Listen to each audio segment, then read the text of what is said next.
नमस्कार, मैं हूं संजय शर्मा। आप देख रहे हैं 4 PM न्यूज़ नेटवर्क। मुझे पता है कि आपको राजीव जी के प्रोग्राम का इंतज़ार रहता है, संडे है और चुनाव के पहले चरण जब आप वोट डालने जा रहे होंगे, ये उससे पहले का शो है क्योंकि इसके बाद जब शो होगा तब वोट डल चुके होंगे। मैं अपनी बात पहले कर लूँ, मैं आप सबका दिल से आभार व्यक्त करना चाहता हूँ कि बिजली की तरह से आपने अपना प्यार बढ़ाया है और 40 लाख सब्सक्राइबर पूरे हो गए हमारे। 4 मिलियन सपना सा था हमारी ज़िंदगी में। और सोशल ब्लेड जो साइट है, मैं उसपे देख रहा था कल कि पिछले 28 दिनों में 28 करोड़ के आसपास व्यू आए हैं। तो मैं मज़ाक में कह रहा था कि पूरे देश में भाजपा को 22 साढ़े 22 करोड़ व्यू मिले हैं और मेरे को 1 महीने में 28 करोड़ व्यू मेरे चैनल पे आए हैं। हम पॉलिटिकल कमेंटेटर में देश में नंबर 1 लगातार कई महीनों से चल रहे हैं, केवल आपके प्यार की खातिर। ये प्यार हमारे लिए सबसे बड़ी पूंजी है, इसको बना के रखिएगा। और हर बार की तरह मैं फिर वो बात कहूँगा, राजीव जी एक अच्छे इंजीनियर थे, उन्होंने इंजीनियरिंग की पढ़ाई करी और फिर वो ज्योतिष में आ गए। बहुत अच्छे ज्योतिषी हैं।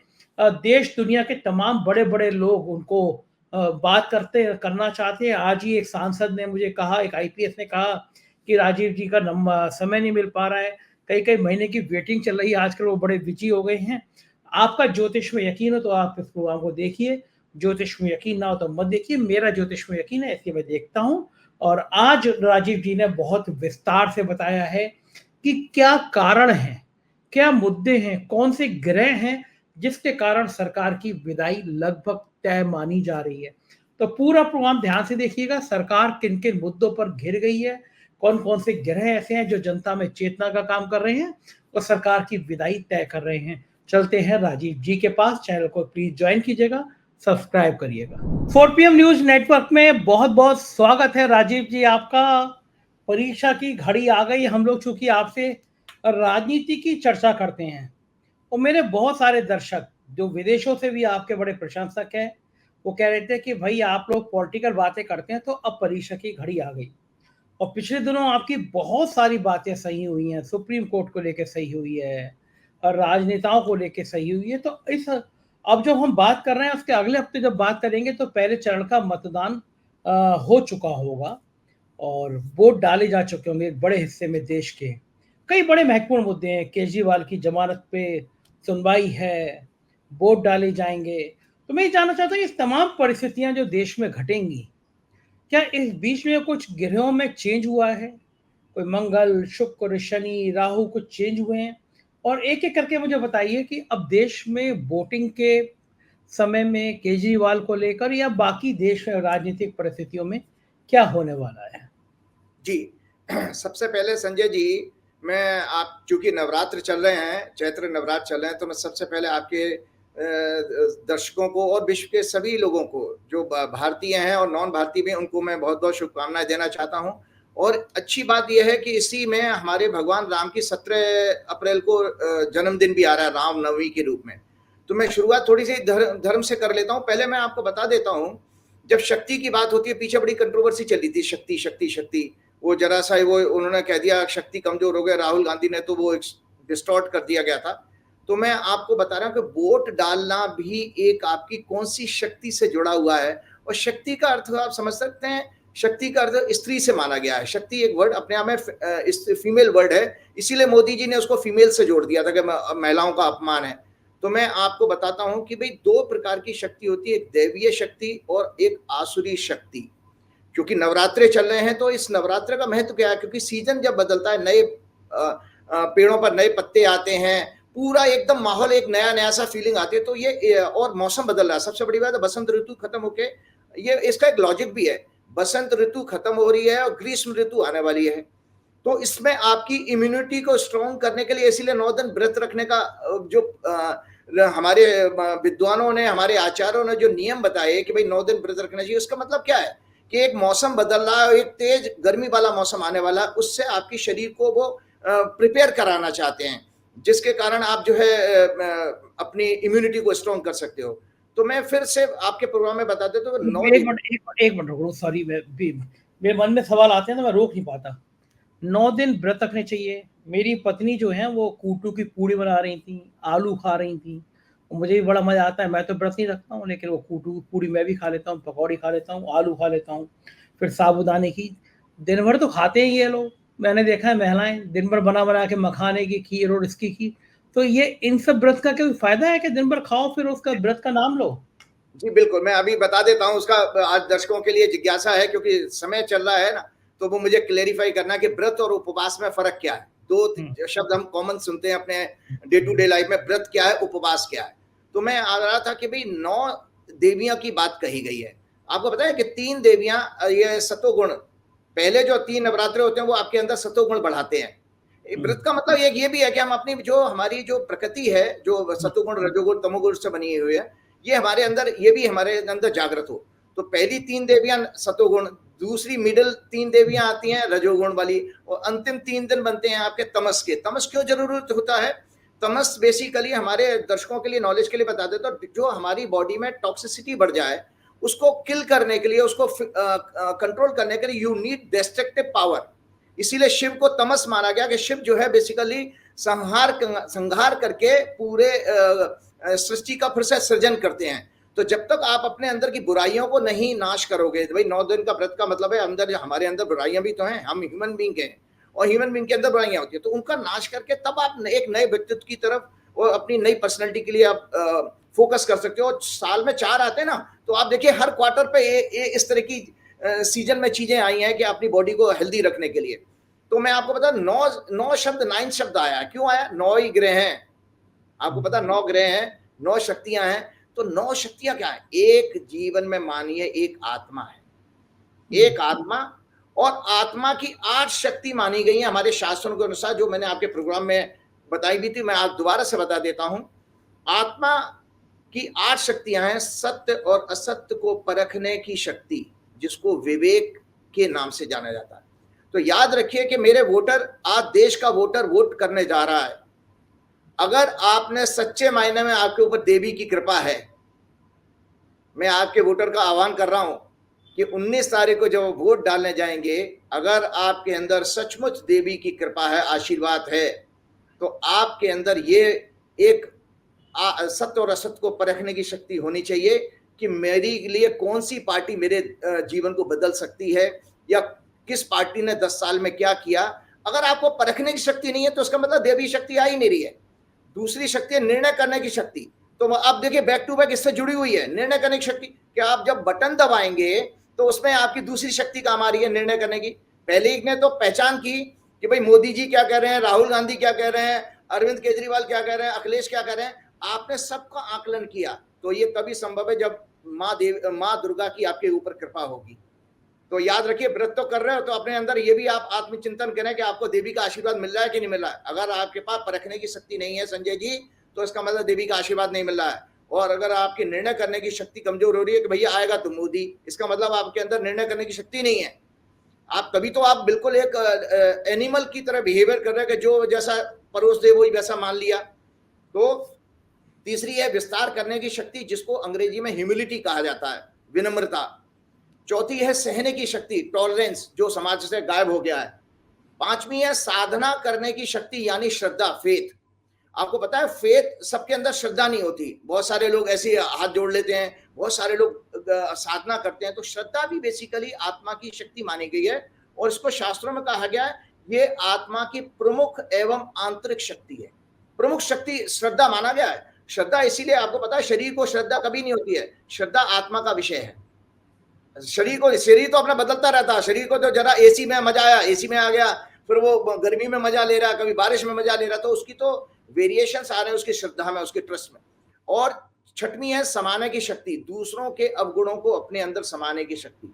सातवीं है समेटने की शक्ति, जिसको डिटैचमेंट कहा गया, वैराग्य। और आठवीं है सहयोग करने की शक्ति। सहयोग करने की शक्ति, जब तक आपके अंदर दया, करुणा, एम्पैथी नहीं होगी, सहयोग, तब तक आप दूसरों का सहयोग कर ही नहीं सकते हैं। तो ये 8 शक्तियां, और 9वां क्या है? आत्मा। तो यही 9 नवरात्र का महत्व है, यही 9 देवियों का महत्व है, यही आध्यात्मिक महत्व है आपकी 9 दुर्गों का। अब आता हूं मैं आप उपवास और व्रत की बात, जो भी आपने अपनी पत्नी का एग्जाम्पल देते हुए कहा। देखिए वो सुनेगी तो मुझे बहुत मारेगी, वो मतलब मैंने उसको मुझे जी, तो उसमें आपको मैं बताता हूं कि उपवास का मतलब है, उप को कहते हैं संस्कृति में समीप, उप का अर्थ है समीप, वास का मतलब है बैठना, कि जब तक आप ईश्वर के पास बैठ करके उससे डायलॉग संवाद नहीं करोगे जीवन में। याद रखिए संजय जी, हमारा अगर किसी अफसर से संवाद ना हो, पिता पुत्र का संवाद खत्म हो जाए, माता पुत्र का संवाद खत्म हो जाए, भाई बहनों का संवाद खत्म हो जाए, तो जीवन बिल्कुल डेड हो गया। तो इसीलिए परमात्मा, जो कि जीवन का सत्य यही है कि भेजा भी उसने है और जाना भी हमको उसी के पास है। तो उस परम परम पिता से आपका संवाद हो रहा है, नहीं हो रहा। प्रार्थना और पूजा जो होती है वो संवाद है, डायलॉग है every day, and it should be on the daily basis, क्योंकि वो आपके अंदर जो आत्मा है वो उसी का अंश है। जो गीता में भगवान ने 15वें अध्याय में कहा, ममे वांशो जीव लोके जीव भूते सनातना, हे अर्जुन सभी जीवों में मेरा ही अंश है। तो जब उसका भगवान का अंश है तो उससे डायलॉग तो कराओ। तो वो उसको कहते हैं तब वो कब संभव है, जब आप उपवास करते हैं। और व्रत होता है संकल्प, किसी चीज का संकल्प लेना। अगर आप आज मेरा देश का मतदाता ये संकल्प ले ले कि मुझे इस भ्रष्टाचारी और अधर्मी पार्टी को सत्ता से उखाड़ना है, तब तो वो व्रत माना जाएगा। लीजिए आप व्रत इस नवरात्रि में कि मुझे उस सरकार को उखाड़ना है जो 10 साल से झूठ बोल रही है, जिससे 10 साल से जितने वायदे किए थे वो उसमें कोई भी नहीं आया। ना पेट्रोल 35 रुपए पे आया, ना 15 लाख खाते में आए, ना जो है 2 करोड़ नौकरियां मिली, ना स्मार्ट सिटी बनी, ना स्किल इंडिया वगैरह, किसानों की आमदनी दुगनी हुई। ये सब विषय बेसिकली मैं इसलिए जोड़ रहा हूं क्योंकि ये आप जब तक उसको आध्यात्मिक रूप से नहीं समझेंगे तब तक वो आपके अंदर उतरेगा नहीं, ट्रांसफॉर्म नहीं होगा। तो व्रत जो है संजी, आपकी पत्नी सुन लें, व्रत नाना प्रकार के व्रत होते हैं। एक 3 तरह के होते हैं, physical as well as mental. व्रत जो है फिजिकल होते हैं, तो हम लोग फिजिकल तो व्रत रख रहे हैं, अब वो फिजिकल व्रत भी पूरा नहीं हो रहा, तली हुई चीजें खाई जा रहे हैं। उसको भी भगवान कृष्ण ने अध्याय अपने इसमें कहा है, क्या नाम है, गीता में एक चैप्टर में 16-17 अध्याय में कहा है उसको व्रत के बारे में, वो बता देता हूँ। तो ये जो मेंटल जो व्रत कहे गए हैं वो कहे गए हैं काम, क्रोध, लोभ, झूठ बोलना, मोह, माया और कलेश, जिसको अंग्रेजी में कहते हैं ignorance, ego, hatred, discrimination, attachment, fear of death. ये आपके विकार कहे गए हैं। तो ये आपके मानसिक व्रत रखने के हैं। भाई इनमें कितना कंट्रोल कर पाते हो आप अपने? आपकी साधना अगर सच्ची है तो उसमें से एक भी चीज में कमी आ गई तो आपका व्रत सफल हो रहा है। यानी 9 दिन तक जितनी महिलाएं हैं वो अपने पति से कलेश ना करें। हाँ बिल्कुल बिल्कुल भाई, कलेश ना करें। वही है ना भाई, काम, क्रोध, लोभ, झूठ बोलना अगर है तो काय का व्रत हुआ भाई? वो तो आप खा पी कर। सारी महिलाओं से, मार्च शक्तियों से निवेदन की 9 दिन तक पति से कोई कलेश ना करे। महिलाएं करेंगी, पति करते हैं कलेश, तो पतियों के लिए भी निर्देश है कि पति भी कलेश ना करे, महिलाएं भी कलेश ना करें। महिला पुरुष की बात नहीं है, सभी को करना चाहिए, क्योंकि ये तो सभी के लिए संदेश है, ये इसमें कोई महिला से लेना देना नहीं है।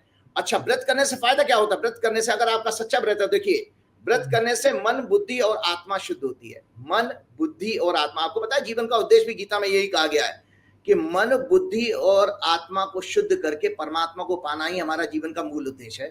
ठीक बात। तो आत्मबल, संकल्प शक्ति, विचार शक्ति और विवेक बढ़ता है। आपको पता है कि जो आज सुन ले, क्योंकि व्रतों का टाइम चला है, व्रत में भोजन किया जाता है। देखिए आपकी पत्नी इसीलिए भोजन कर रही है, व्रत में भोजन किया जाता है, और उपवास में निराहार रह के बिना भोजन के ध्यान किया जाता है, मेडिटेशन किया जाता है। उपवास और व्रत का अंतर समझ में आ गया ना? उपवास में मेडिटेशन है, परमात्मा के साथ बैठ करके आप चाहे 10 मिनट बैठिए, 15 मिनट बैठिए, मेडिटेट कीजिए, उसकी उस शक्ति को पहचानिए। उपवास है तो ये फिर कूटू की पूड़ी और आलू और मखाने की चीज नहीं खाना है, फिर कोई मतलब नहीं है। व्रत में है ये। अब व्रत भी 3 प्रकार के होते हैं। आप रखते हैं पंडित जी 9 दिन? मैं पहला और आखिरी रखता हूँ। जैसे हमारे उस दिन कुछ खाते हैं, नहीं खाते हैं? नहीं, मैं खाता हूँ क्योंकि अब ऐसा ना, भोजन के लिए ये हम साधु संत तो है नहीं। दरअसल क्या होता है, गृहस्थ जीवन में आपको बहुत सारे काम करने पड़ते हैं, आपको एंग्जाइटी, स्ट्रेस भी आता है। तो अब भोजन क्या है? आपका एनर्जी का सोर्स है, तो कुछ तो खाइए। हाँ, ये बात जरूर, हम तला हुआ छोड़ सकते हैं। तो 3 प्रकार के व्रत कहे गए हैं, आपको पता है। तो आप भी एक सेकंड, तो आप भी उपवास नहीं रखते हैं, आप भी व्रत रखते हैं? नहीं, उपवास भी मैं रखता हूँ भैया। मेरी 2.5 घंटे की पूजा होती है, मैं उपवास भी रखता हूँ। जो 2.5 घंटे मैं परमात्मा के साथ बैठता हूँ, मैंने कुछ पानी भी नहीं पीता, तो वो मेरा उपवास हो गया ना। तो व्रत 3 प्रकार के होते हैं। फिजिकल, कायिक जिसको कहते हैं, जिसमें क्या कहा गया? हिंसा का त्याग, व्यभिचार का त्याग, नियमित और उचित भोजन करना, ब्रह्मचर्य, धन संग्रह ना करना, पैसा इकट्ठा ना करना, जोड़ना, चोरी ना करना, और वाचिक वाणी के व्रत क्या कहे गए हैं?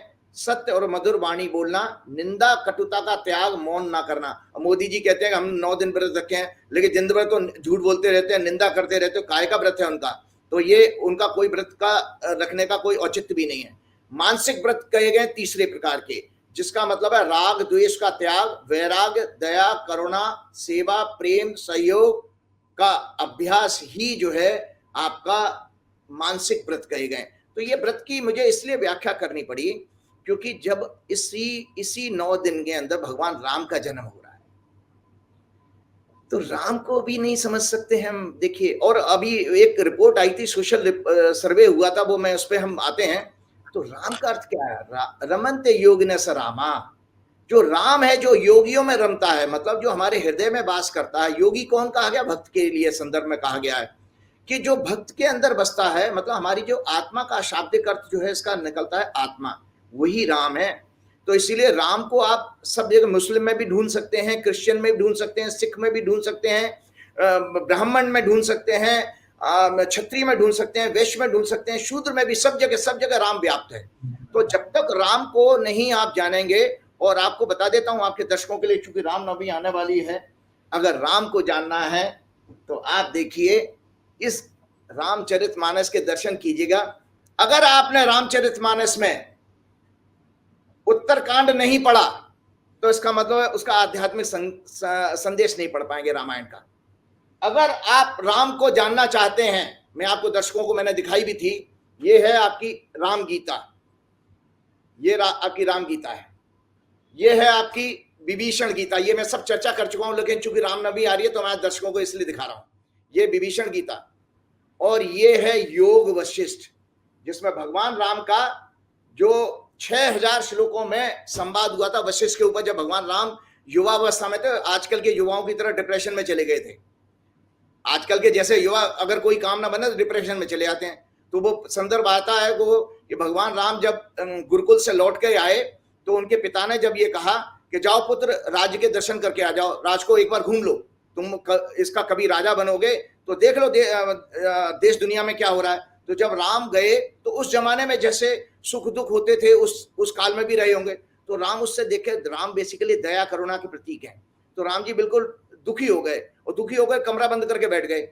उधर विभीषण जो है वो उधर जो है आपके विश्वामित्र जो है अपने रक्षा के लिए राम और लक्ष्मण को लेने आए थे दशरथ के पास।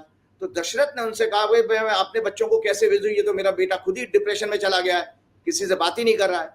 तो उनसे पूछा उन्होंने कि भाई इसका क्या समाधान है, कैसे ये बाहर आएगा डिप्रेशन से। तो वहां विश्वामित्र जी ने कहा कि महर्षि वशिष्ठ ही इसका समाधान कर सकते हैं। तो महर्षि वशिष्ठ जो कि उनके राजगुरु थे दशरथ जी के, उनको जब बुलवाया गया तो उनके साथ जो डायलॉग राम जी का हुआ है, जो 6000 श्लोक में है, गीता आपकी 700 श्लोक में है।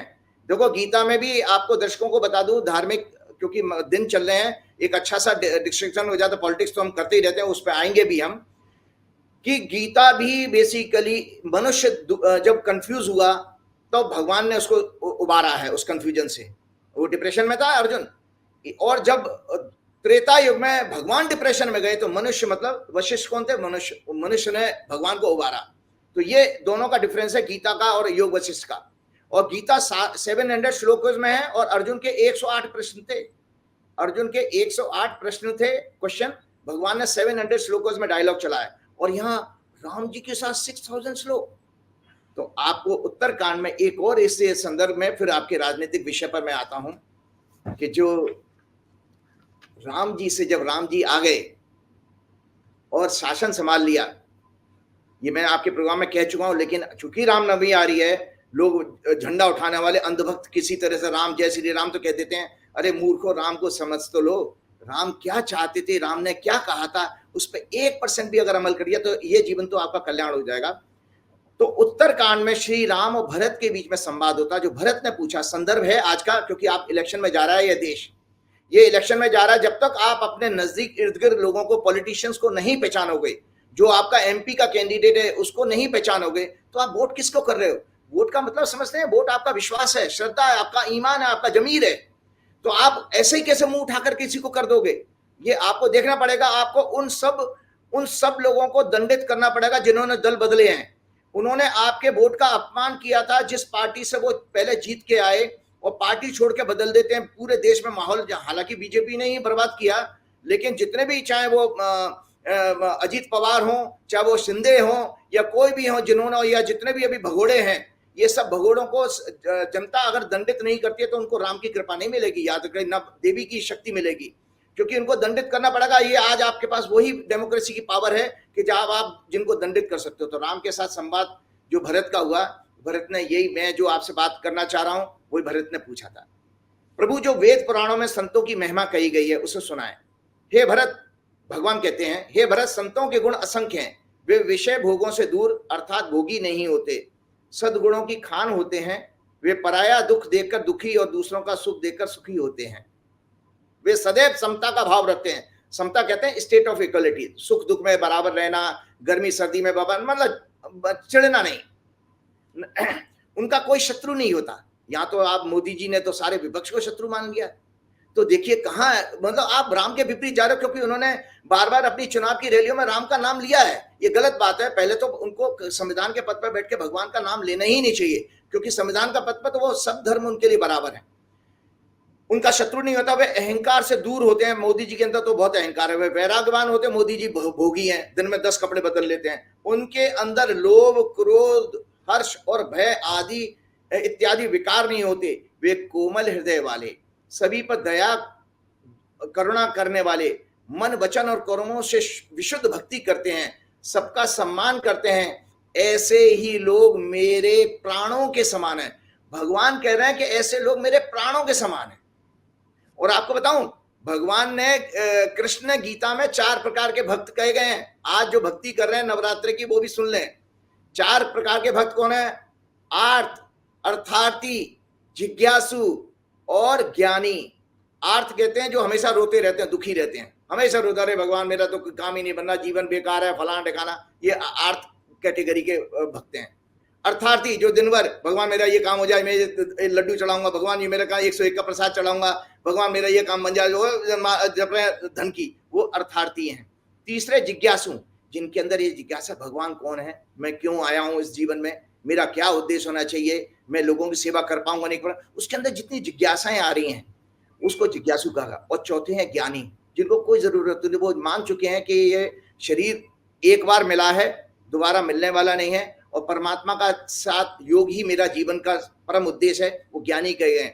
तो चारों भक्तों में भगवान कृष्ण ने गीता में कहा है, गीता के 6वें अध्याय में ये आया है, वो भगवान कहते हैं कि मुझे ज्ञानी सबसे परम प्रिय है, जो मुझे जान चुके हैं।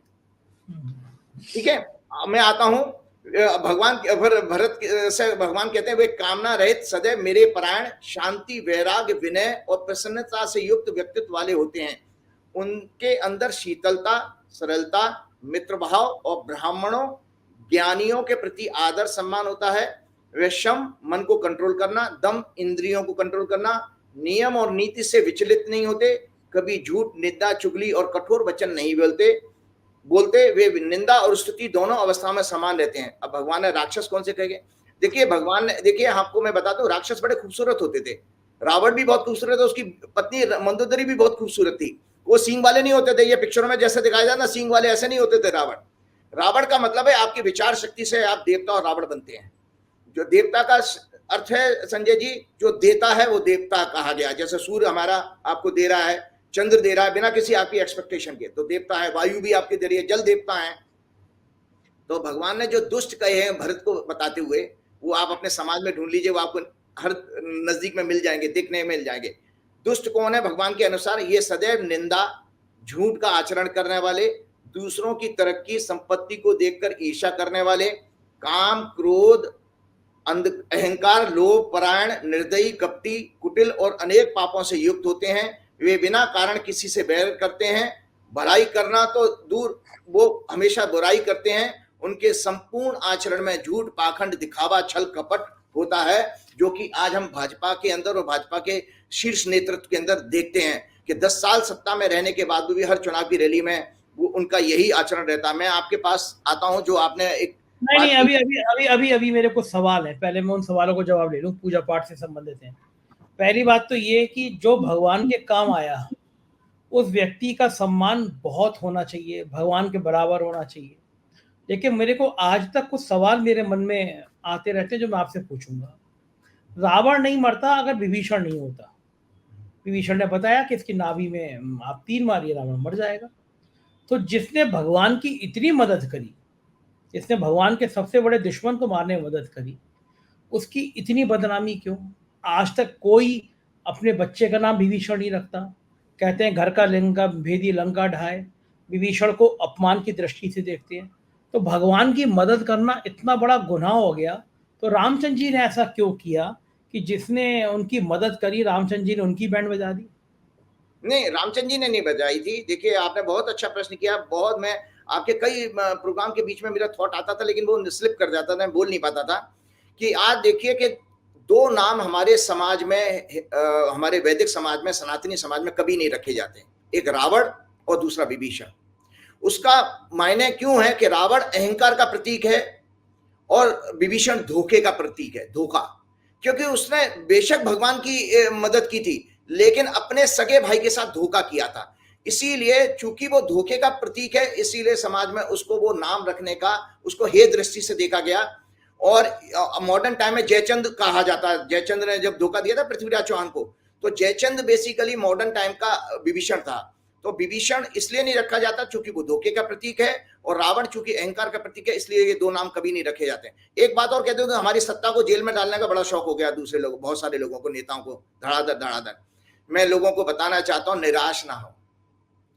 ये ऐसा कौन व्यक्ति करता है संजय जी जो अंदर से डरा हुआ होता है? कंस कौन था? कंस बड़ा बड़ा बलशाली था, सबको इतना डर गया था कि जरा सी एक भविष्यवाणी हुई, आकाशवाणी हुई कि तेरे को देवी का 8वां पुत्र मार देगा, इतना डर गया, सबको जेल में डाल दिया। क्या हुआ? सबको जेल में डालने के बाद उसका अंत नहीं हुआ, उसका अंत हुआ। किसने किया अंत? एक कृष्ण ने, एक बालक ने। और कृष्ण कौन थे? कृष्ण का संस्कृत में अर्थ बता देता हूं। कृष्ण का जो शाब्दिक अर्थ है वो कॉन्शियसनेस है, चेतना। कृष्ण का जो शाब्दिक, राम का अर्थ आत्मा बताया था मैंने अभी आपको, और कृष्ण का अर्थ है चेतना। तो चेतना बेसिकली किसी भी अपने बड़े से बड़े राक्षस को मार सकते, मतलब आपके अंदर की हो या समाज की कोई ना सबसे बड़ी बुराई हो, उसको भी खत्म कर सकते हो। कंस का भी अंत हुआ था, इसलिए निश्चिंत रहे, इनका अंत तो निश्चित है। अब अच्छा, आता हूं मैं।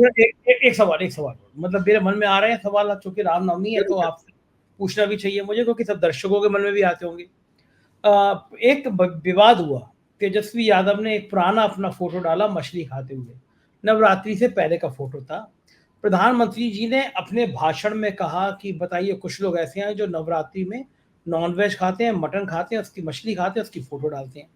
तो मैंने ट्वीट किया कि पहली बात तो ये कौन क्या खाए, कौन क्या पिए, ये चुनाव का मुद्दा नहीं है। चुनाव का मुद्दा बेरोजगारी होना चाहिए, किसानों की हालत होनी चाहिए, देश की आर्थिक व्यवस्था होनी चाहिए, महंगाई होनी चाहिए, लोगों का जीवन स्तर कैसे बढ़े, ये होनी चाहिए। किसी के खाने को प्रधानमंत्री कैसे टारगेट कर सकते हैं? और दूसरी बात राजीव जी, मैं नॉनवेज खाता हूँ, मैंने कल भी चिकन खाया था, नवरात्रि चल रहे हैं। अब कोई कहे कि मैं ब्राह्मण हूँ तब भी खा रहा हूँ, तो मेरा मानना है कि मैं क्या खाऊंगा या क्या पीऊंगा या क्या पहनूंगा, ये मेरा विषय है। किसी दूसरे को इसमें हस्तक्षेप करने का अधिकार नहीं है। तीसरी चीज, मैं कलकत्ता गया, मैंने लगभग सारे पीठ देख रखे हैं। वहाँ मैं माँ के धर्म मंदिर में गया, जहाँ पे रामकृष्ण परमहंस जी ने पूजा की थी, वो सिद्धपीठ मानी जाती है माँ का मंदिर। और मैंने वहाँ पे देखा 2 कुंड बने हुए थे। एक में वहाँ भैंसे की बलि दी जाती है, एक में वहाँ बकरे की बलि दी जाती है। भैंसे का जो बकरे का रक्त होता है वो सिंदूर में मिला के महिलाओं को दिया जाता है, मेरे घर में आज भी रखा हुआ है। और जो मांस होता है वो प्रसाद में दिया जाता है। कामाख्या देवी में हम जाएंगे, वहाँ वेटिंग में चलता है, वहाँ हर समय बकरे की बलि दी जाती रही है। बंगाल में माँ की पूजा सबसे ज्यादा होती है, देश भर में सबसे ज्यादा माँ की पूजा होती है बंगाल में होती है। और बंगाल में पूजा करके लोग मछली खाते हैं। तो मैं 2 बातें पूछ रहा हूँ आपसे, और बहुत बड़ी संख्या में लोग नवरात्रि में नॉनवेज खाते हैं, माँ को साधना करके लोग खाते हैं। तो क्या खाना पीना भी अब किसी श्रेणी में आता है कि आप, मैं 2 सवाल अलग अलग हैं। एक तो मैं धार्मिक दृष्टि से पूछ रहा हूँ कि धर्म की व्याख्याएं देश में अलग अलग हैं।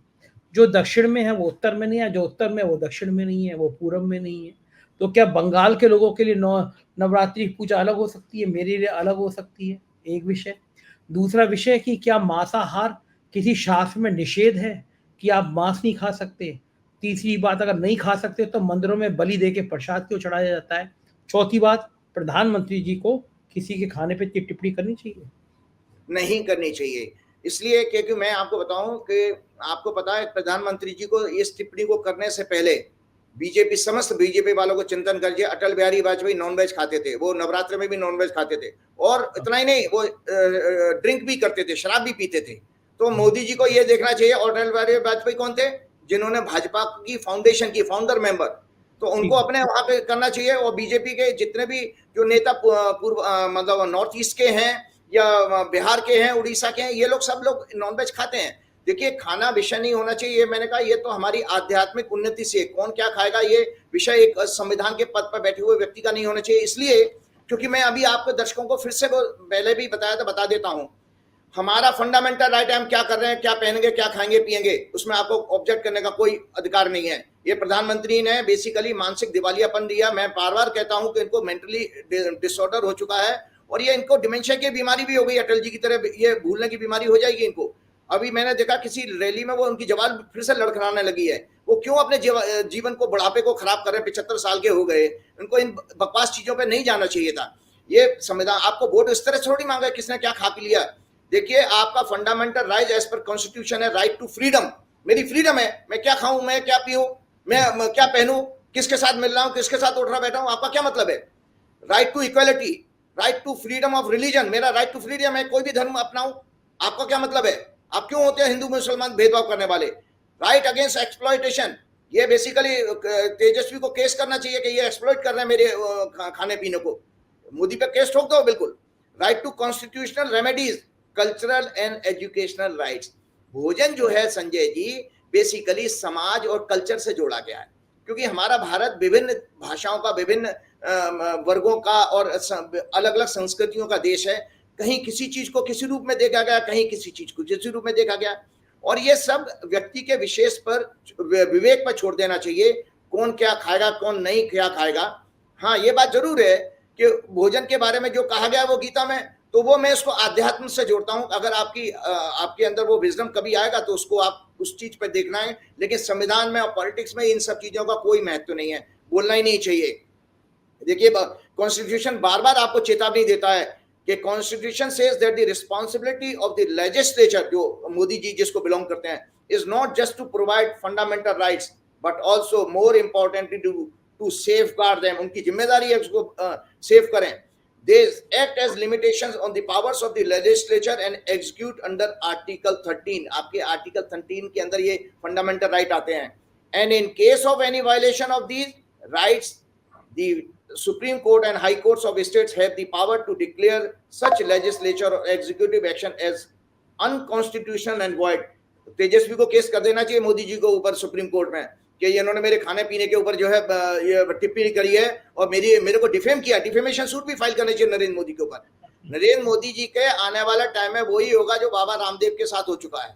मैं आज अंधभक्तों को एक बहुत बड़ी चेतावनी दे रहा हूं, क्योंकि मैं आध्यात्मिक मूड में हूं, मैं भक्त हूं, इस नाते मैं कह सकता हूं, वो पावर है मेरे पास है। रामदेव ने ज्योतिष का मजाक उड़ाया और रामदेव अंधा भक्त था, जो अंधा भक्त है अभी भी नरेंद्र मोदी जी का और उसका। रामदेव जी ने अपने एक फंक्शन में नरेंद्र मोदी को ऋषि कह दिया। आज क्या हालत है? सुप्रीम कोर्ट में कांप रहे थे जब अभी सुप्रीम कोर्ट ने लताड़ा है, और सुप्रीम कोर्ट ने उनको कह दिया है, उसके साथ साथ पूरी उत्तराखंड सरकार की ड्रग कंट्रोलर डिपार्टमेंट को कह दिया कि तुम एफिडेविट दाखिल करो, 16 तारीख डेट लगी हुई है। रामदेव का जो हश्र हुआ है, ये सब अंधभक्तों का, सारे जितने दलाल हैं सत्ता के, गोदी मीडिया, और नरेंद्र मोदी जी को भी यही दिन देखना पड़ेगा, अमित शाह जी को भी यही दिन देखना पड़ेगा। कभी सुप्रीम कोर्ट में उनको आना पड़ेगा, हाथ जोड़ करके खड़ा होना पड़ेगा। क्योंकि मैं आपको बता देता हूं, शनि इस समय इतने पावरफुल हैं गोचर में, ज्योतिष पे आ जाता हूं, कुंभ के शनि है, अपनी मूल त्रिकोण राशि में है।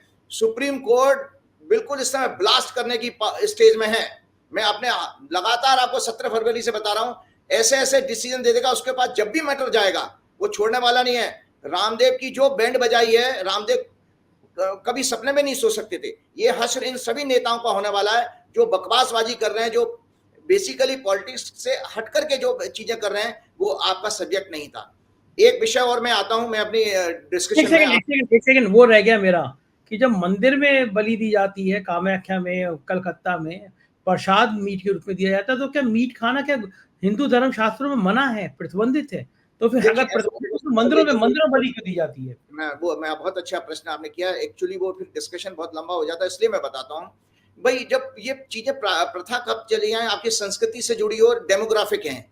क्योंकि भाई पूर्व काल में जब अनाज नहीं होता था, लोग जंगल जंगलात में रहते थे, तो उनको जीवित रहने के लिए क्या करेंगे, तो वो एनिमल्स को मार के खा लेते थे। फिर वो उनको ये मन में होता था जो मैं खाऊंगा वही अपने भगवान को अर्पित करूंगा, मैं अगर रूखा सूखा भोजन खाना तो मैं भगवान को अर्पित करूंगा। तो उन्होंने नॉनवेज खाया, वही नॉनवेज उनको दे दिया। हाँ, ये बात अलग है, जैसे जैसे आपका ज्ञान बढ़ता है तब आप उस चीजों पे जाइए, तो आपके विवेक और चिंतन पे छोड़ दिया है। ये अलग अलग जगहों पर अलग अलग रीतियां हैं, ये इस पे हमें नहीं जाना चाहिए, लेकिन ये बेसिकली आपकी संस्कृति और क्षेत्र से जुड़ी हुई चीजें हैं। मैं अब आपको, हाँ ठीक है, मैं आपको क्लियर हो गया ना। अब मैं आपको बताता हूं कि देखिए इस हफ्ते में एक और चीज बता देता हूं, एक बहुत बड़ा डिसीजन आने वाला है। पहली बात तो मैं आपको शुरुआत करता हूं ज्योतिष से, कि कल जो है सूर्य ने राशि बदली है, और सूर्य ने राशि बदली है रात को 9:05 में मेष राशि में गए हैं ये। और यही कुंडली विश्व की कुंडली भी है। दो कुंडलियां बनती हैं, एक संवत्सर की, हिंदू संवत्सर की बनी, जो पीछे निकल गया, जो मैंने पिछले प्रोग्राम में चर्चा की थी। और विश्व की कुंडली तब बनती है जब सूर्य मेष राशि में आता है, क्योंकि मैंने पिछले प्रोग्राम में आपको एक्सप्लेन किया था 12 राशियों का पूरा ब्रह्मांड है। हमारे ऋषियों ने पूरे ब्रह्मांड को 12 डिवीजन किए थे। तो पहला पॉइंट नंबर 1 क्या बनता है, 1 नंबर। तो मेष राशि 1 नंबर है। आप देख सकते हैं दर्शक कि सूर्य जो है मेष राशि में है, नीचे देखेंगे सूर्य मेष राशि में है। तो सूर्य मेष राशि में आ गए, तो यहीं से विश्व की कुंडली बनती है। ये विश्व की कुंडली भयानक है, जिसका संकेत आप देख रहे हैं कि इजराइल और इराक में ईरान में जो है युद्ध हो सकता है। ये बहुत बड़े वायलेंस की तरफ लेके जा रहा है ये साल। कल कल जो है ईरान ने इजराइल का वो पकड़ लिया, शिप पकड़ लिया, 17 भारतीय। जी जी बिल्कुल बिल्कुल। तो मैं आपको बता रहा हूँ युद्ध होने वाला है, युद्ध होने वाला है, ये वायलेंस दिखाई दे रहा है। क्योंकि इसमें क्या हुआ, चौथे घर में शनि मंगल इकट्ठे हो गए हैं। और शनि मंगल का मतलब है एक ये बेसिकली वॉर की सिचुएशन। मंगल हिंसा का कारक है, मंगल वॉर का कारक है, और शनि बेसिकली मासेज है। तो बहुत सारा डिस्ट्रक्टिव, और ये चौथे घर में आया। चौथा घर होता है बेसिकली डोमेस्टिक हैप्पीनेस का। तो वर्ल्ड की जो हैप्पीनेस है, मतलब जो ग्रह युद्ध की स्थिति बनती है, जैसे एक राज्य में, इस तरह विश्व में ग्रह युद्ध जैसी स्थिति बन रही है। आपस में देश टकराएंगे। क्यों? क्योंकि आपको पिछले प्रोग्राम में मैंने बताया था कि इस वर्ष का राजा मंगल है और मंत्री शनि है, दोनों ही हैं, और वो दोनों इकट्ठे बैठे हैं। चलिए मैं भारत के विषय पर आता हूं। इस हफ्ते में जो भी डिसीजन आने वाले हैं, सुप्रीम कोर्ट बहुत स्ट्रांग है। चुनाव सुधार, सत्ता के विरुद्ध भ्रष्टाचार की जांच के महत्वपूर्ण और कठोर निर्णय देने जा रहा है। अरे बाप रे। जो आपका 13 अप्रैल को रात्रि 9 बजे से जो सोलर मास शुरू हुआ, हमने आपको बताया ना कि हमारी महीने महीने की प्रेडिक्शन करते हैं, तो सोलर मास कहलाता है। वो पूरी साल भर की तो संवत्सर से हो गई। तो सोलर मास जो अभी मेष संक्रांति, जिसको संक्रांति भी कहते हैं, मेष संक्रांति में सुप्रीम कोर्ट के कठोर निर्णय ब्यूरोक्रेसी और सत्ता में बैठे हुए लोगों के लिए कष्ट देने वाले हैं। जो भी मैटर आएगा इसमें वो उनके अगेंस्ट जाने वाला है। संस्थानों के विरुद्ध, धार्मिक गुरुओं के विरुद्ध भी जाएगा। धार्मिक गुरु जैसे रामदेव जी हैं, और ऐसे और भी बाबा हैं, बाबा राम रहीम हो, चाहे वो आपके आशाराम देख रहे हैं, ये सब भाजपा के समर्थक थे। बाबा राम रहीम, आशाराम, क्या हश्र है उनका। और जितने भी बाबा अपनी मठ बना के बैठे हुए हैं, सब लपेटे में आएंगे। और एससी के जजमेंट से इलेक्शन में लेवल प्लेइंग फील्ड भी रीस्टोर होने का संकेत मिल रहा है। मतलब सुप्रीम कोर्ट का ऐसा जजमेंट आएंगे जो कि बेसिकली लेवल प्लेइंग फील्ड का ग्राउंड आधार तैयार करेंगे। एक बात और मैं आपके बताना चाहता हूं, ईवीएम से संबंधित भी मैटर लग रहा है इसमें। मैंने पिछले प्रोग्राम में ही कहा था, और अभी जो सर्वे आया है आपका CSDS का, जो सोशल सर्वे आया है, सबसे पहले अंधभक्तों के मुंह पर तमाचा ये लगा है, RSS और बीजेपी वालों के, कि आप देखिए कि 79% लोगों ने माना है कि ये देश सभी धर्मों का है। 79% है केवल, और 10% लोगों ने प्रतिक्रिया ने दी, नो कमेंट। 10% लोगों ने माना कि ये भाई ये हिंदू धर्म का लोगों के लिए है। तो अब आप बताइए कि ये RSS का और भाजपा का सपना टूट गया, कभी हिंदू राष्ट्र बन पाएगा?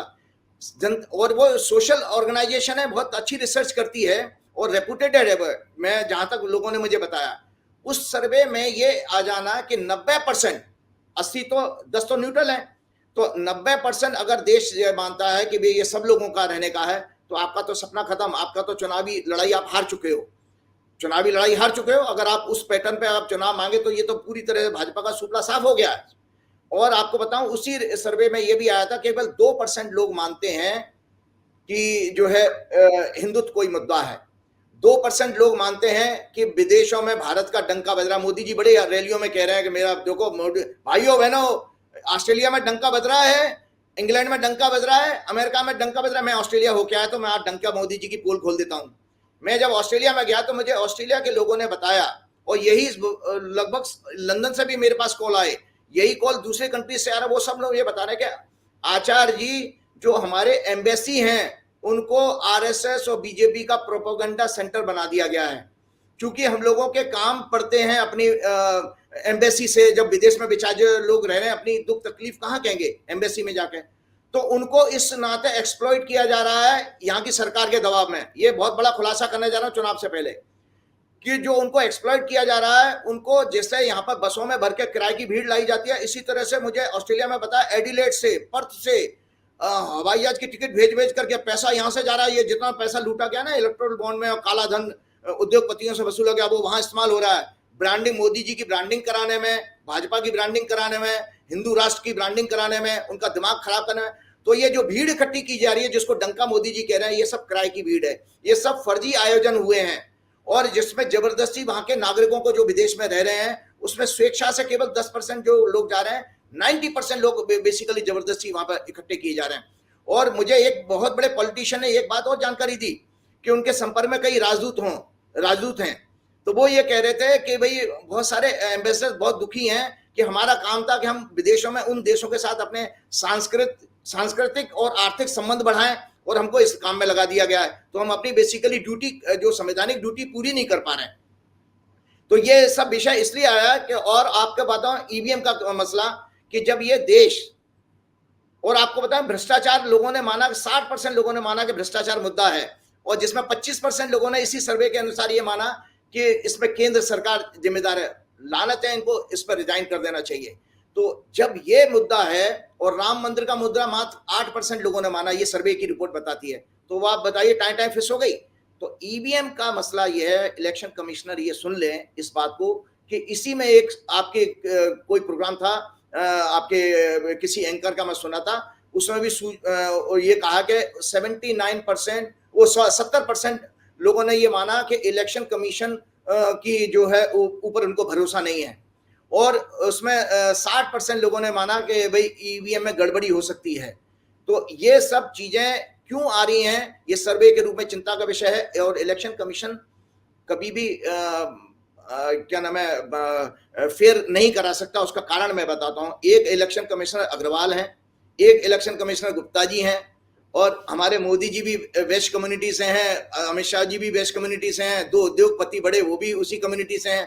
तो भैया सीधा सीधा क्लियर है, किसी को कुछ कहने की जरूरत है, आप खुद ही मोदी जी पिछड़ी जाती थे। नहीं, वो गलत है, वो गुजरात के लोगों से पूछिए, वो वेस्ट कम्युनिटी से, वो बेसिकली मोद का काम करना, मोद शब्द से मोदी बना है, वो आप कुछ भी कह रहे हैं, उसमें कंट्रोवर्सी तो नहीं। ये जो ग्रह है जो सूर्य ने बदला है, इसका जो आप बता रहे हैं, इसका भी कोई ताल्लुक है कल इन डिसीजन में? मैं वही तो तभी तो मैंने बता दिया, ये डिसीजन क्योंकि शनि की दृष्टि जा रही है इसमें, सूर्य और गुरु का कॉम्बिनेशन बना, इस कुंडली में छठवें घर में गया, छठवां घर होता है लिटिगेशन का, इसीलिए मैंने कहा लिटिगेशन में केस में फंसने वाले हैं। और शनि चूंकि बहुत पीड़ित है, एक सिद्धांत है ज्योतिष के सीखने वालों को बता दूं कि पाप ग्रह अगर दूसरे पाप ग्रह के साथ बैठा है या उससे दृष्ट हो रहा है, तो वो डिवास्टेटिंग हो जाता है। मतलब वो उसको, एक शराबी को जैसे आप AK-47 दे दो, ये हालत हो जाती है। कॉमन एग्जांपल बता रहा हूं, एक दारू पिए आदमी को AK-47 दे दो, तो वो क्या करेगा, जैसे अभी सिडनी में अभी किसी सिरफिरे ने मॉल में जो 6 लोगों को चाकू मार दिया, तो वो ऐसे ही काम करेगा। तो उस शनि की दृष्टि सूर्य और गुरु के ऊपर जा रही है, जो छठवें भाव में बैठे हैं। इसीलिए मैंने धार्मिक गुरुओं का नाम लिया कि बाबा रामदेव को जेल अगर भेज दिया जाए, चाहे वो सांकेतिक 1 घंटे की जेल हो, तो कोई बड़ी बात नहीं है कि बाबा रामदेव के ऊपर केस चलने जा रहा है। और बाबा रामदेव के ऊपर जो केस चलने जा रहा है, क्योंकि देखिए उसमें उत्तरांचल सरकार पूरी तरह लिप्त है और केंद्र सरकार भी लिप्त है, क्योंकि इतने टाइम से बाबा को बचाया गया। और आज बाबा को खुद सोच लेना चाहिए, बाबा जिसकी अंधी भक्ति कर रहे थे, आज बीजेपी उनके साथ नहीं खड़ी है। तो जितने भी अंधभक्त हैं और जितने भी चापलूस गोदी मीडिया हैं या अफसर जो तलवे चाट रहे हैं सरकार के, वो एक चीज सुन लें कि बुरे वक्त में ये सरकार और ये पार्टी के लोग आपके साथ नहीं खड़े होंगे। तो मैं ईवीएम के मसले पे आना चाह रहा हूं कि जब ये देश आपका इस तरह क्लियर हो चुका है कि ये देश हमारा 70% से ज्यादा कम पढ़ा लिखा है, गरीबी है 80-90%, गांव देहात में रहता है, उसको ईवीएम की टेक्नोलॉजी नहीं पता, और साथ में सर्वे ये कह रहा है कि उनको ईवीएम पे भरोसा नहीं है और इलेक्शन कमीशन पर भी भरोसा नहीं है। बहुत बड़ी ह्यूमिलेशन है।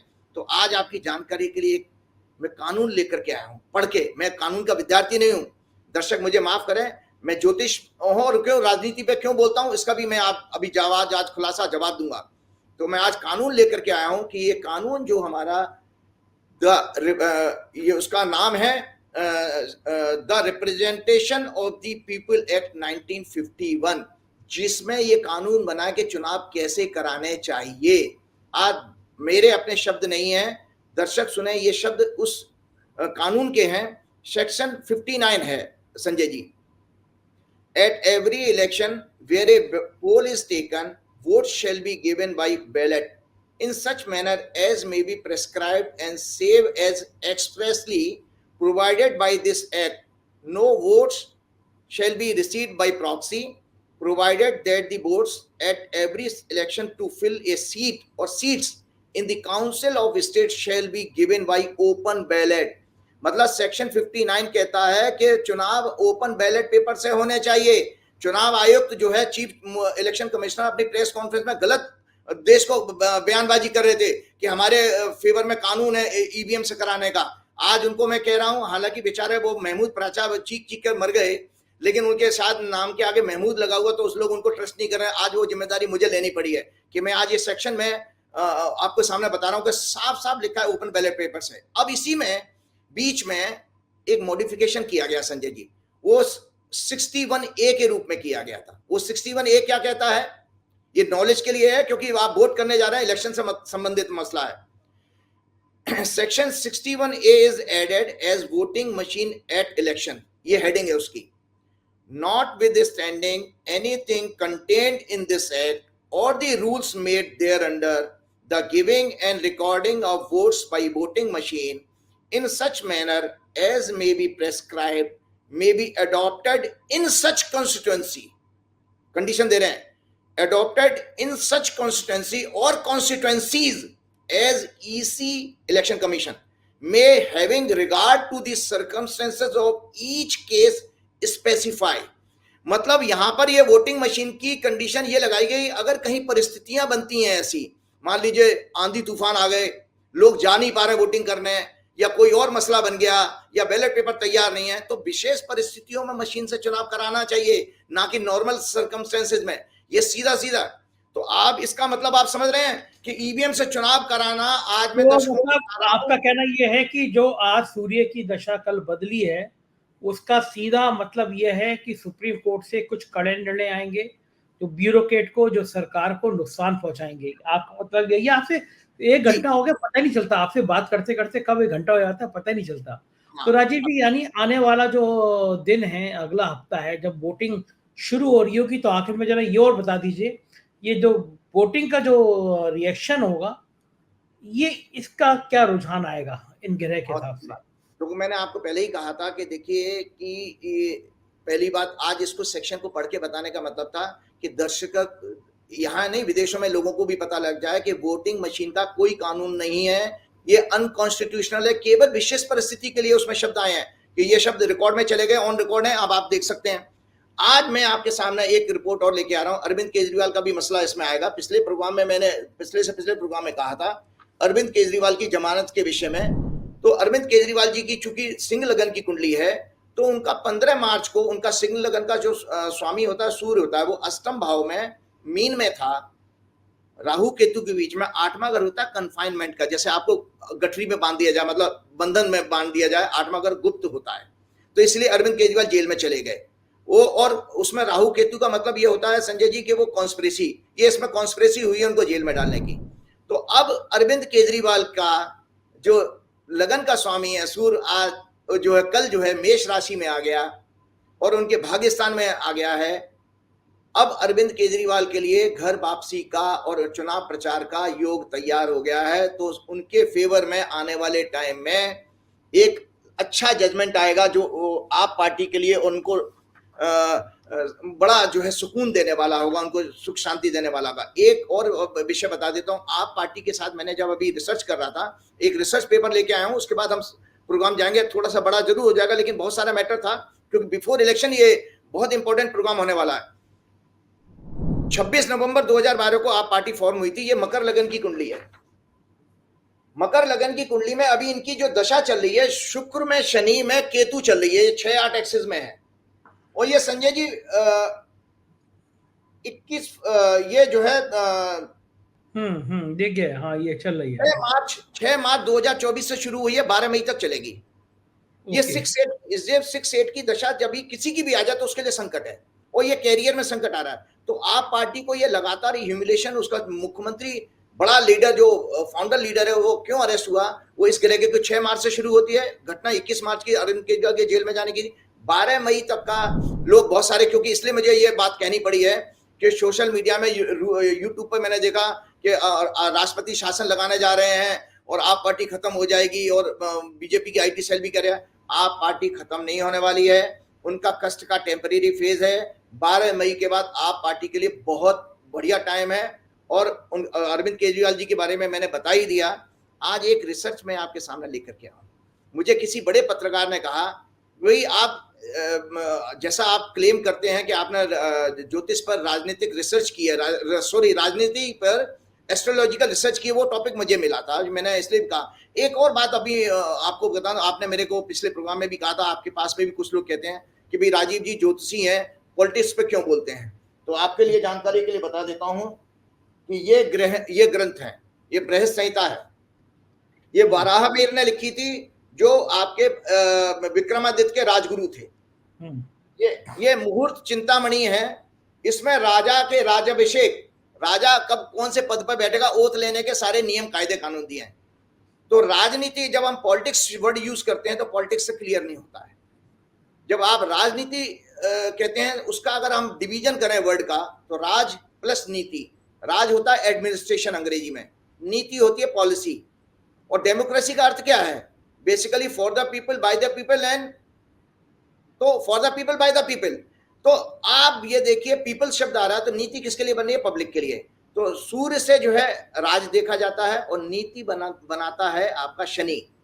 तो शनि जो है नीति, इसीलिए ज्योतिषी ही एकमात्र उत्तराधिकार वेदिक, जब मैं वेद अध्ययन कर रहा था, आपने पिछले प्रोग्राम में भी कहा था, उस वेद अध्ययन करने में मुझे ये पता लगा जानकारी कि ज्योतिष के विभाग में ही राजनीति, अर्थशास्त्र, समाजशास्त्र, साइकोलॉजी, फिलोसफी, ये सब वर्ड उसी में आते थे। इसीलिए राजगुरु होता था। तो राजगुरु संवत्सर, मैंने पिछले प्रोग्राम में भी कहा था, संवत्सर की शुरुआत में ही वो पूरे साल भर की भविष्यवाणी करके पॉलिसी बनाता था। तो जो आज के मॉडर्न टाइम में नीति आयोग है ना आपका, और बेसिकली राजगुरु ज्योतिषी होता था। और जो आपका प्लानिंग कमीशन है वो भी ज्योतिषी ही होता था।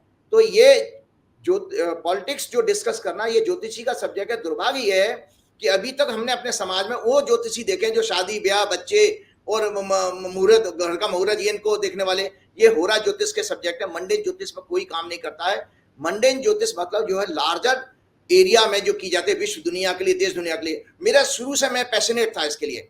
मैं जाता था, मेरे गुरुजी मुझसे कहते थे कि अगर बड़ा ज्योतिषी बनना है तो आप मंडेन पे काम करो, क्योंकि उसमें पैसे नहीं मिलते, फीस, तो कोई इसमें अट्रैक्शन होता नहीं है। मेरे लिए पैसा कोई महत्व नहीं रखता।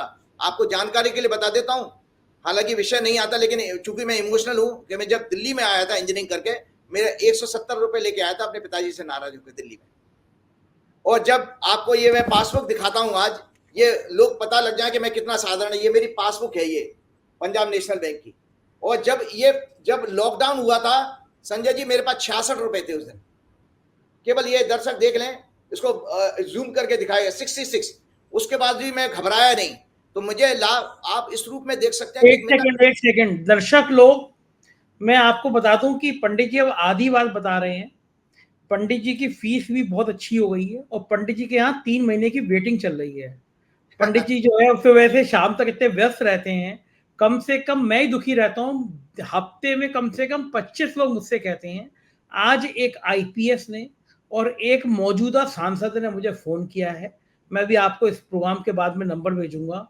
वो सांसद जी कह रहे हैं कि पंडित जी से कह दो प्लीज हमारा नंबर देख ले। पंडित जी ने कहा है कि वो 10 दिन बाद फ्री हो पाएंगे। तो इस समय आपकी वेटिंग इतनी चल रही है कि माँ लक्ष्मी जी की इतनी कृपा है आप पे और वो आपके 10 दिन बाद, चाहने वालों की 10 दिन इतनी बाद कृपा है। जो दुनिया हमारा लंदन से अपॉइंटमेंट आ रहे हैं पंडित जी, मतलब कुछ तो जी, मैं दक्षिणा आप लोग वापस करिएगा, हम लोग लड्डू वड्डू खिलाइएगा। नहीं, देखिए ऐसा है कि मैं इसलिए मैंने 10 दिन आगे का टाइम दे रहा हूँ क्योंकि मेरे को मैंने पिछले वर्ष जो मंदिर की स्थापना कराई थी, तो उसका राम जी का जन्मदिन आ रहा है, तो मुझे बाहर जाना है राम जी का जन्मदिन के लिए 17 तारीख को। 16 तारीख को मैं चला जाऊँगा, पूना जाना है मुझे। आप तो ऑस्ट्रेलिया में और जाके हनुमान जी का मंदिर और बनाया है और अमेरिका में एक आदमी आपको बुला रहे हैं आपके चक्कर में। क्या कहते हैं, गेहूं के संग बथुओं को पानी लगता है, आपके संग में मुझे भी बुलाया जा रहा है कि राजीव जी और आप दोनों आइए। आपकी जी, दुनिया में क्या चल रही है, ब्रांडिंग है और आप। दूसरा सुन लीजिए कि 23 तारीख को हनुमान जी का जन्मदिन आया, तो उस हफ्ते में मेरी इतनी व्यस्तता थी कि जिसकी वजह से मुझे लगा कि मैं हनुमान जी का जन्मदिन मनाने की स्थापना हमने कराई थी, तो प्राण प्रतिष्ठा हमने कराई थी, तो ये इसके कारण मैंने लोगों को 25 तारीख 24 तारीख के बाद के सारी बात कही है। अब मैं आपके पास एक बहुत बड़ी रिसर्च लेके आ रहा हूँ। ये कुंडली आप दिखा दिए, ये तो है भारत की कुंडली, संदर्भ भारत का है क्योंकि केंद्र का चुनाव होने जा रहा है। ये आपकी कांग्रेस की कुंडली है, ये बीजेपी की कुंडली है, ये आप देख चुके हैं। और ये कांग्रेस की कुंडली है। ये 3 मेजर पार्टियां हैं जो मेन रिसर्च में लेकर के आया हूं बताने के लिए। क्यों? क्योंकि उन्होंने पत्रकार महोदय ने कहा था कि भाई आप ये देखो कि आप ज्योतिष में रिसर्च करो, 77 में क्या ग्रहों की स्थिति थी, 89 में क्या ग्रहों की स्थिति थी, 2004 में क्या स्थिति थी, 2014 में क्या स्थिति थी और 2024 में क्या होने वाला है। तो इसलिए स्थिति के 1977 में एक सत्ता जो है तानाशाह सत्ता खत्म हुई थी। 1989 में राजीव गांधी हार गए थे, तो सत्ता मेजर परिवर्तन हो रहे हैं। तो हमने संजय जी, ये मैं कुंडली दिखा देता हूं, चर्चा नहीं करूंगा ज्यादा क्योंकि बहुत लंबा चौड़ा प्रोग्राम हो जाएगा। पहली बात मैं आपको बता देता हूं, वैदिक ज्योतिष के अनुसार डेमोक्रेसी का कारक शनि है। शनि ही एम्प्लॉयमेंट, कृषि उत्पाद वस्तुओं के अभाव के कारण कमी होने से महंगाई बढ़ना, लेबर अनरेस्ट, अनएम्प्लॉयमेंट, दलितों आदिवासियों के साथ अन्याय का कारक है। नीति न्याय का भी सिग्निफिकेटर है। जनता की सुस्ती, अन्याय के प्रति आंदोलन न करने का कारक भी शनि को माना गया। अगर शनि पीड़ित हो तो आप आलस में घर से निकलेंगे नहीं, जैसे आजकल पब्लिक निकलती नहीं है। Saturn's role as it represents means for service to the masses. Saturn's role with well known with 10th lord, 10th house is a astrological principle to rise and fall in public life. Public life में यश मिलना या बदनामी होना उसको भी शनि से देखा गया है। और जुपिटर दूसरा ग्रह है, बुद्धि, विवेक, चेतना, निर्णय शक्ति, निष्पक्षता, न्याय संगत आचरण, तर्क देने की क्षमता, धर्म का वास्तविक स्वरूप जानना, उच्च शिक्षा, विशिष्ट ज्ञान, संतोष, श्रद्धा, आस्था, मनोभाव पढ़ने की कुशलता, किसी दूसरे के मन को पढ़ने का, यानी दूसरों को मन को जानने की क्षमता, सात्विकता, निष्ठा, आकाश तत्व, सतोगुण, भक्ति, शुद्ध, मानव जाति की उन्नति, निर्णय शक्ति, पूंजी निवेश आदि, शांति, अच्छे बुरे की पहचान, खाद्य पदार्थ, टॉप लीडरशिप, डिग्निटी, ये बृहस्पति से देखे जाते हैं। और मून क्या है? चंद्रमा, public perception, emotions, feeling, mental health, जिसको हम कहते हैं कि राजनीति परसेप्शन का गेम है। तो 3 ग्रहों को हमने फोकस किया इन 5 राज्यों में। इन 5 राज्यों में जब हमने रिसर्च की तो हमने 3 ग्रहों को देखा कि ये 3 ग्रह मैंने इसलिए एक्सप्लेन किए डिटेल में कि दर्शक समझ जाए, ज्योतिष सीखने वाले भी समझ जाए। और हाउस ऑफ डिग्निटी हमारी कुंडली में 5वां घर और 9वां घर माना गया है। तो आपको जानकारी के लिए बता देता हूं, पहला चुनाव मैं दिखाता हूं आपके, ये 1977 का है। 1977 का है। और एक कॉमन फैक्ट, ठीक है, और ये है भैया 2024 का चुनाव। ठीक। आप दर्शक ये देखें कि जिस दिन 1977 का चुनाव हुआ था, आपका 16 मार्च 1977 को हुआ था, इसके रिजल्ट आए थे 21 मार्च को। 21 मार्च को दर्शक ये देखें कि बृहस्पति किस नंबर राशि में था, पकड़ सकते 2 नंबर राशि में। हाँ, बृहस्पति 2 नंबर राशि में था। ठीक। और संजय जी 4 जून को ये इलेक्शन रिजल्ट है, 4 जून की कुंडली देख लें दर्शक, 4 जून को बृहस्पति फिर 2 नंबर राशि में आ रहे हैं। ठीक। यानी 1970 जो रिजल्ट 77 में आए थे, सत्ता बदल गई थी, वो अब इस बार आ रहे हैं। हाँ, उसका कारण ये मैं बता रहा हूं कि जो मैंने डिटेल में बताया, निर्णय करने की क्षमता, विवेक, मतलब पब्लिक का, इसका बृहस्पति का आने का मतलब, बृहस्पति इसलिए इंपॉर्टेंट है, जो भारत की कुंडली मैंने दिखाई, भारत की कुंडली लगन है, तो भारत की कुंडली में बृहस्पति जो है 8वें घर के लॉर्ड हैं, और आप पिछले प्रोग्राम में सीख गए हैं कि 8वां घर क्या होता है, परिवर्तन का, और उसका स्वामी लगन में जा रहा है। अब बृहस्पति का नेचर क्या है, निष्ठा, निर्णय करने की क्षमता, विवेक, मतलब अच्छे बुरे का ज्ञान। तो ये जब आ जाता है तो इसका अर्थ ये है कि 1977 में जो मेरा देश जागा था, आज मेरा देश फिर से जाग रहा है, आज मेरा देश जाग रहा है। और इसी का संकेत ये मिला, हमारे गुरुजी ये कहते थे, बृहस्पति चूंकि 1 साल उसका प्रभाव रहता है संजय जी, शनि का 2.5 साल प्रभाव रहता है, मंगल का 45 दिन प्रभाव रहता है, शुक्र का 27 दिन प्रभाव रहता है, और आपका बुध का 17 दिन प्रभाव रहता है, और चंद्रमा 2.25 दिन रहता है। तो बृहस्पति साल भर रहने वाले हैं। और आपके साथ साथ ये बता देते हो कि इसमें विवेक जागृत होने का मतलब है कि सत्ता परिवर्तन की तरफ वोट करेंगे। और हमारे गुरुजी ने ये बताया था कि बड़े ग्रहों के केस में ये देखा जाता है, इनके प्रभाव महीने भर पहले आने लगते हैं। जो CSDS की जो सर्वे आई है, ये इसी का प्रभाव कि जनता ने अपना मत बता दिया कि उनके लिए राम मंदिर कोई मुद्दा नहीं है, हिंदुत्व कोई मुद्दा नहीं है, उनकी बेरोजगारी और उनकी महंगाई मुद्दा। आपको पता है महंगाई भी शनि से देखी जाती है, क्योंकि वस्तुओं का अभाव जो है शनि से देखा जाता है। तो जब मोदी जी ने सत्ता ली थी तो उस समय शनि पीड़ित थे, तो इसीलिए महंगाई पे कंट्रोल नहीं कर पाए। और दूसरी बात है, बेरोजगारी इनकी इतनी ज्यादा बढ़ गई जो 45 साल का रिकॉर्ड तोड़ दिया। इसी सर्वे में ये भी कहा गया, किसी इंटरनेशनल लेबर ऑर्गेनाइजेशन ने कोई सर्वे किया था, CSDS की रिपोर्ट में कहा गया है, उसने माना है कि 30 साल से नीचे के युवाओं में 83%, 83% बेरोजगारी है देश में। तो एक तो मैंने आपको 2014 का बता दिया, एक है भैया सत्ता परिवर्तन हुई थी 89 में भी, और ये कुंडली है 2004 की। ये दर्शक देख ले मैंने कितना काम किया है, यहां पर भी ये आई है। और ये है 2014 की, तब ये सत्ता परिवर्तन हुई है। 2014 का ये कुंडली है जब रिजल्ट आए थे, ये इलेक्शन हुए थे उस दिन के। इन सबों में हमने क्या कॉमन फैक्टर पाया कि चंद्रमा जो है, जो पब्लिक के मूड का, ओपिनियन का कारक है, वो पीड़ित होना चाहिए, नंबर 1 सत्ता परिवर्तन के लिए। नंबर 2, बृहस्पति का चंद्र से या लगन से संबंध बन जाना चाहिए, विवेक जब तक वापस नहीं आएगा तब तक पब्लिक समझ नहीं पाएगी। तीसरा, शनि चूंकि मासिस का कारक है, अगर वो पीड़ा में है, और 3 शनि के गोचर हैं, चंद्र से 12वां जिसको 7.5 कहते हैं, चंद्र से 4था अष्टम, कंटक शनि कहते हैं, चंद्र से अष्टम वो भी परिवर्तन का कारक है। इन तीनों में इंटरेस्टिंग पार्ट ये है कि जो 2024 की मैंने कुंडली दिखाई थी आपको, देख लीजिए बाबूजी, 2024 में जिस दिन चुनाव हो रहे हैं, 19 अप्रैल की ये कुंडली है। 19 अप्रैल की जो वोटिंग है, उस दिन शनि, चंद्रमा जो है शनि मंगल से पीड़ित है। देख लें दर्शक, चंद्रमा शनि मंगल से पीड़ित है। और जिस दिन इंटरेस्टिंग पार्ट है, 4 जून को जब रिजल्ट आएंगे, उस दिन चंद्रमा शनि से फिर पीड़ित हो रहा है, क्योंकि चंद्रमा मंगल के साथ है, शनि की तीसरी दृष्टि आ रही है। इसका अर्थ यह, इतनी डिटेल रिसर्च मैंने इसलिए की, इसका अर्थ यह है कि ग्रह जो है सीधा सीधा संकेत दे रहे हैं कि ये वर्तमान सत्ता रिपीट नहीं होने वाली है। किसको क्या मेजोरिटी मिलेगी ये हमारा विषय नहीं होना चाहिए, हम कह रहे सत्ता परिवर्तन होने जा रहा है। और दूसरा बात एक और बता देता हूं, एक दर्शकों को चैलेंज के साथ कहता हूं, भारत की जो डेमोग्राफी बन चुकी है इस तरह की, हम दक्षिण और उत्तर में डिवाइड हो चुके हैं। 140 सीटें आपकी दक्षिण भारत में हैं, और 543 में से 140 कम कर दिए तो 403 बचते हैं। दक्षिण भारत में चूंकि बीजेपी की जो कुंडली मैंने दिखाई है, बीजेपी को बहुत भारी नुकसान, उनकी अगर 10 से भी कम सीटें आए तो कोई बड़ी आश्चर्यजनक बात नहीं होगी।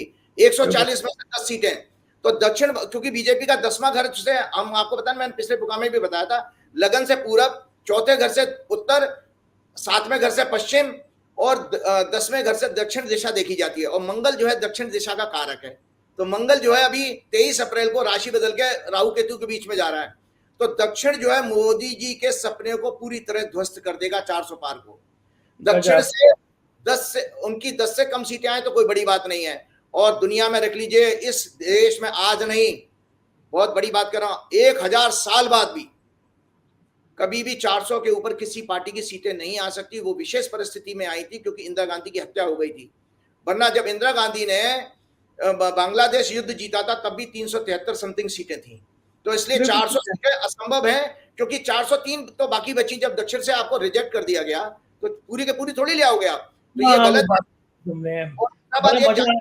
बड़ा मजा आप आया आज आपसे बात करके। आखिरी में एक सवाल मेरा है, एक सवाल। जी जी जी जी, हाँ पूरे 1977 में एक बहुत बड़ी बात की कोई पॉलिटिकल जानकारी है, उस समय विपक्ष नाम की कोई चीज नहीं थी, और उस समय 1 to 1 सीट पर 373 सीटों पर हुआ था। मतलब जो कंबाइंड विपक्ष बना था जनता पार्टी, वो 373 सीटों पर 1 to 1 थी कांग्रेस के साथ। आज कांग्रेस की जगह बीजेपी है। आज 1 to 1 फाइट जो है, अभी किसी प्रोग्राम से मैंने इनपुट लिया कि 400 सीटों पर 1 to 1 है बीजेपी और ये, तो आप उसी से समझ सकते हैं। और चलते चलते मैं एक बात कहना चाहता हूँ।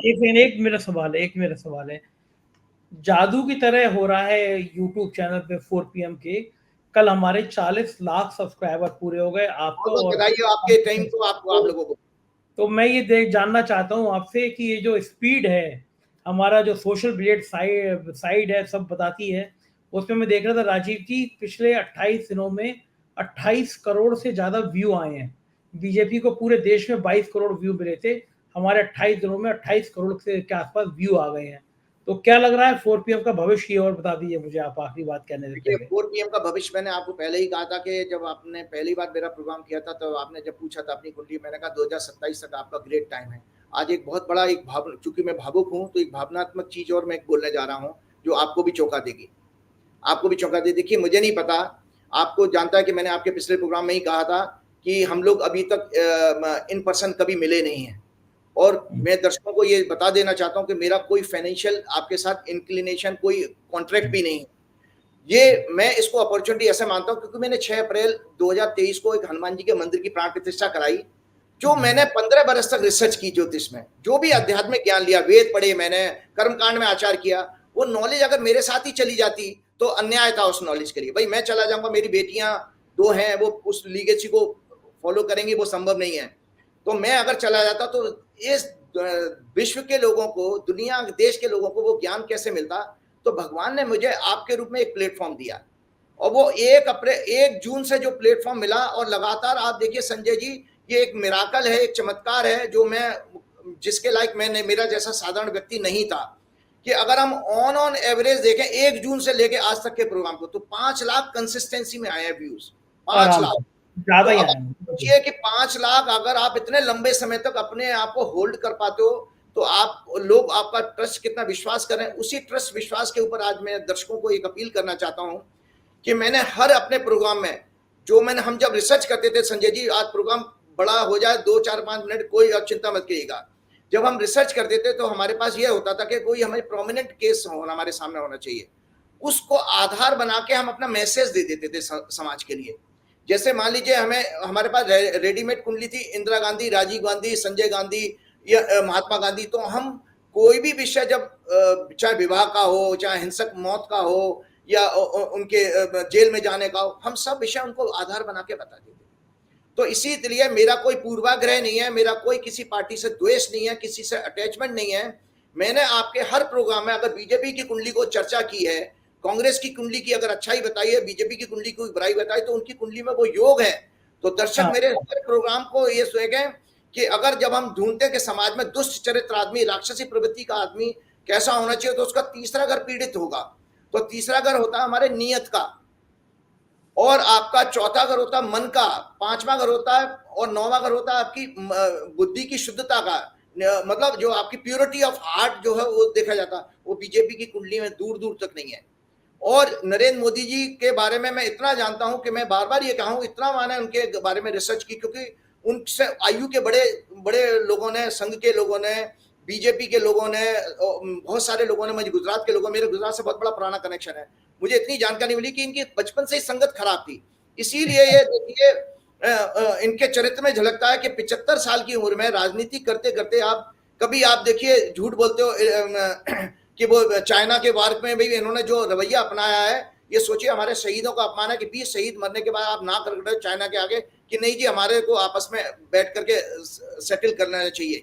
ये कितनी बड़ी बात है। कहाँ गई वो आपकी लाल आंखें दिखाने वाली चीजें कि चाइना के आगे आपने सरेंडर कर दिया। तो ये बातें कहने में दर्शक मेरे हर प्रोग्राम को देखें और आज के प्रोग्राम को जितने ज्यादा से ज्यादा शेयर कर सकते हैं जरूर करें, क्योंकि आज आपके देश का भविष्य बिल्कुल दांव पे लगा हुआ है। मैंने ज्योतिष की बात कह दी, ग्रहों के अनुसार ये जो है सत्ता में वापस नहीं आ रहे हैं, लेकिन आपको अपना कर्तव्य का पालन करना है। अगर अर्जुन नहीं होते, देखिए अर्जुन अगर डिसीजन नहीं ले पा रहे थे तो कृष्ण के रूप में ज्ञान था और उस ज्ञान ने अर्जुन से वो काम करा दिया। आज मैं आप लोगों से आग्रह करता हूं कि आप अपना वोट उसलिए कीजिए कि ये डेमोक्रेसी को और किसानों को, जो जितने भी जाट गुजर और ये फार्मिंग कम्युनिटी है वो समझ ले आपकी जमीन आपके पास नहीं रह पाएगी अगर ये सत्ता में वापस आए। बड़ा दुख की बात है कि आप इनको अभी समर्थन करते हो, ये बहुत ही दुख की बात है।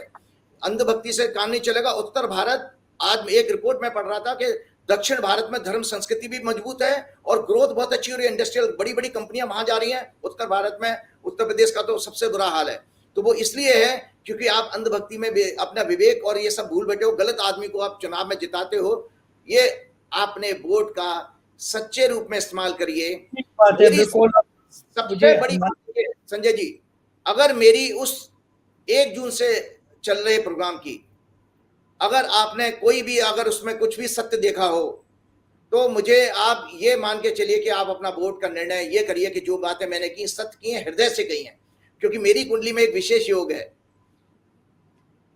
है, मुझे बताते हुए कोई कोताही नहीं है, क्योंकि ये कहा गया है कि जिसकी कुंडली में लगन मतलब शरीर, चंद्र मतलब मन और सूर्य मतलब आत्मा, अगर बृहस्पति का प्रभाव हो तो ऐसा व्यक्ति निर्मल आत्मा, निर्मल मन, गंगा जल की तरह होता है। तो मैं अपने आप से कहते हुए अच्छा नहीं लगा, मेरी कुंडली में लगन पर भी बृहस्पति की दृष्टि है, मेरी कुंडली में चंद्रमा पर भी बृहस्पति की दृष्टि है, मेरी कुंडली में सूर्य के ऊपर भी बृहस्पति की दृष्टि है। तो आज मैं भावुक होकर कह रहा हूं कि शायद ये मेरा आखिरी प्रोग्राम होगा, क्योंकि मेरे लिए आज के बाद कोई प्रोग्राम करने का औचित्य नहीं है। अगर आप जो है आप अपने विवेक और शक्ति के कारण इस सरकार को नहीं आप उखाड़ के फेंकते हो तो मेरे को आपके बीच में आने का कोई फायदा नहीं। मैंने विस्तार से हर चीजों को बताया, मैंने धर्म संस्कृति का ज्ञान देते हुए बताया, इसी तरह से बताया। देखिए कंस का उदाहरण मैंने इसीलिए दिया, एक उदाहरणों में देता हूं आध्यात्मिक उदाहरण। ये है श्रीमद् भागवत। ये श्रीमद् भागवत में 197 पेज पर 10वें स्कंद में यह कहानी आती है। कालिया नाग था, आपने भी संजय जी सुनी होगी। कालिया नाग, जब कृष्ण 6 वर्ष के थे तो कृष्ण को उनको उनके पिताजी ने जो नंद जी ने गाय चराने के लिए भेज दिया। तो बच्चे जैसे खेलते कूदते चले तो उनकी गेंद चली गई थी यमुना में। तो यमुना में ये जहरीला नाग रहता था, कालिया नाग। उस कालिया नाग ने क्या किया, उस कालिया नाग के विष के कारण उसका विष जो था उसमें पशु पक्षी मरने लगे, गाय जो पानी पीती थी वो मरने लगी। आज दर्शकों को कहानी सुना रहा हूं, इससे लॉजिक है, इसलिए वो मरने लगी। पशु पक्षी भी उतना उसमें फ्यूम उड़ता था, जो है उसकी गैस उड़ती थी उस पानी से कि ऊपर जो उड़ रहे पशु पक्षी थे वो भी जहर के कारण मर जाते थे। तो जब कृष्ण को ये पता लगा तो कृष्ण ने उसको इसी श्रीमद् भागवत में ये कहा कि कृष्ण ने फिर जो है यमुना में छलांग लगा करके और अंदर जाकर के उस कालिया नाग को का अंत किया था और पूरे ब्रज को बचाया था। तो आज कालिया नाग क्या था? कालिया नाग का विष था। तो जो भाजपा ने नफरत का, कटुता का, विपक्ष को खत्म करने का, छल कपट का, ये सब छल कपट है विरोधियों को जेल में डालने का। अगर आप मर्द के बच्चे हैं तो डायरेक्ट 1-to-1 फाइट करके दिखाते। नरेंद्र मोदी जी के लिए चैलेंज है, आप हमेशा के लिए चैलेंज है कि विपक्ष को बाहर करके देखिए पूरा चुनाव लड़ते हैं। आप धोखे से क्यों चुनाव लड़ रहे हैं? तो ये ठीक है। अब राजीव जी आपके मुंह से हनुमान जी की भक्ति सुनने का टाइम आ गया। जो जहर जो फैलाया है आज पूरे देश में 10 साल में वो जहर फैल गया है। तो आज कृष्ण रूपी आपके अंदर क्या भगवान ने दी है, वो आपकी चेतना दी है। क्योंकि कृष्ण का शाब्दिक अर्थ मैंने बता दिया कि कृष्ण का शाब्दिक अर्थ है चेतना। तो जब चेतना आपके अंदर होगी तभी आप देख पाएंगे, समझ पाएंगे कि क्या जो है अच्छा है और क्या बुरा है और कौन हमारे लिए काम करवाना। जाते जाते राम जी का जो है जन्मदिन है, इसीलिए माता रामो मत पिता रामचंद्र, स्वामी रामो मत सखा रामचंद्र, सर्वस्वम में रामचंद्रो, दयालु न अन्न जाने नैव जाने न जाने। राम मेरी माता है, राम मेरे पिता हैं, राम मेरे स्वामी हैं, राम ही मेरे सखा हैं, दया में रामचंद्र ही मेरे सर्वस्व हैं, उनके सिवा और किसी को मैं नहीं जानता, बिल्कुल नहीं जानता। राम दुआरे तुम रखवारे, होत न वो आज्ञा बिन ना पैसारे। अरे! बिना राम की कृपा के भक्ति आपके अंदर आ ही नहीं सकती। राम को पहचानिए और अपना विवेक, बुद्धि से, चेतना से वोट दीजिए, देश को बचाइए। ये आखिरी अपील है मेरे आप बहुत-बहुत शुक्रिया। Thank you Rajiv ji, thank you.